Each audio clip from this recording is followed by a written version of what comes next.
petit pancha, j'espère que tu vas bien. Donc je te retrouve pour ce deuxième bilan lecture sur la série Switch Girl, un manga des éditions Delcourt dans le genre shoujo. Nous sommes dans le genre comédie et romance. L'œuvre date de 2006 au Japon et de 2009 en France pour son premier tome. Donc cette fois-ci je vais te parler du tome 6 au tome 17 de la série. Donc en ce qui concerne mon avis sur le côté dessin, je l'aimais bien déjà pour les premiers volumes, donc les 5 premiers. En ce qui concerne du coup mon avis sur les dessins du tome 6 au tome 17, on voit qu'il y a eu une amélioration au niveau de la qualité du dessin. Donc on voit clairement que l'auteur s'améliore au fur et à mesure qu'il écrit sa série. En même temps, déjà, si ça n'avait pas été le cas, ça faisait des points en moins pour l'avis sur l'histoire. Et donc forcément l'auteur, il y perd s'il ne s'améliore pas. Il y a eu des auteurs que je connais qui ont fait des séries de 17 voire plus de tomes, qui se sont guère améliorés entre le tome 1 et le tome 18, tu voyais pas la différence, alors que là on voit clairement qu'il y a eu une différence entre le tome 1 et le tome 17, donc déjà pour ce qui est côté dessin c'est très plaisant. En ce qui concerne la série, du tome 6 du coup au tome 17, je te dirais qu'il y a eu des hauts et des bas. On voit très clairement au fur et à mesure qu'on avance dans les volumes que la série commence à s'essouffler. On se demande, même en sachant du coup pour moi le nombre de tomes final, vu que voilà, moi j'ai lu la série une fois terminée, pas comme ceux qui ont suivi au fur et à mesure, on se demande si l'auteur va vraiment arriver. Moi au fur et à mesure je me demandais si l'auteur allait réellement arriver à tirer sa série jusqu'au tome 25, parce que franchement il y a vraiment des hauts mais il y a vraiment aussi des bas où tu te dis est-ce que je continue vraiment, et puis comme j'avais déjà tout acheté, tu continues, mais clairement il y a eu des moments où j'ai eu des doutes. J'ai continué quand même, pas forcément que parce que j'avais acheté, mais aussi parce que j'aimais la série, parce que je voulais respecter l'auteur, parce que j'avais quand même envie aussi de savoir ce qui allait se passer. Mais très clairement, je pense que 25 tomes, c'était trop. Je pense que c'est trop, 25 tomes. Donc voilà, je ne veux pas en dire plus par rapport à mon avis sur le tome 18 à plus loin. Mais il y a eu des hauts, il y a eu des bas, il y a eu carrément la moitié d'un volume pour par exemple le tome 10.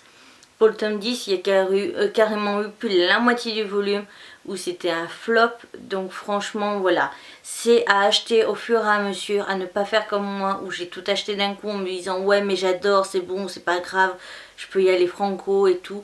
Non, franchement, achète la série au fur et à mesure et vois quand tu dois t'arrêter, si tu dois t'arrêter avant ou pas.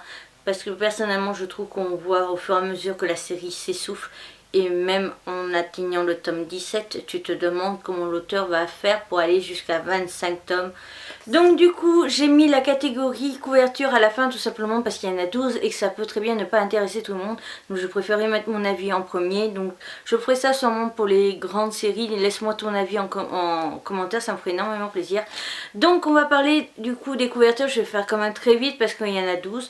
Donc le tome 6, j'aime bien parce qu'il garde le côté on-off. On a la tenue du coup on et off de Nika pour la période de Noël. D'ailleurs on a le petit sapin qui nous l'indique justement qu'on est en période de Noël. Pareil à la fin toujours des pubs des autres séries de la même catégorie. Là toujours la petite photo qui a un rapport avec l'auteur et un petit blabla pour nous résumer l'histoire. Et toujours l'intérieur qui est voilà, c'est tout le temps le même, à part de temps en temps, il y en a eu 2 ou 3 où il y a eu une différence, mais je vais pas me casser la tête à chercher lequel c'est. Donc le tome 7, du coup, encore avec une apparence on-off de Nika, avec une nouvelle apparence assez particulière qu'on retrouvera plusieurs fois dans la série, donc ça je trouve ça plutôt sympa. Et juste les camarades de classe en arrière. Le tome 8, pas de on-off. Dommage, personnellement je trouve ça dommage, mais ça résume quand même bien ce qui se passe dans ce volume avec du coup les 3 personnages, les 3 nouveaux personnages importants dans celui-ci. En ce qui concerne le tome 9, voilà, pareil, petite déception quand même sur le côté on-off je trouve. Et l'arrière du coup qui a un rapport vraiment avec ce qui se passe dans le volume. Ça j'aime bien quand même qu'il y ait un rapport de ce qui se passe dans le volume, ça te limite. Quand tu as lu le volume, tu te dis bah oui c'est ça qu'il aura fallu comme couverture, donc ça j'aime beaucoup.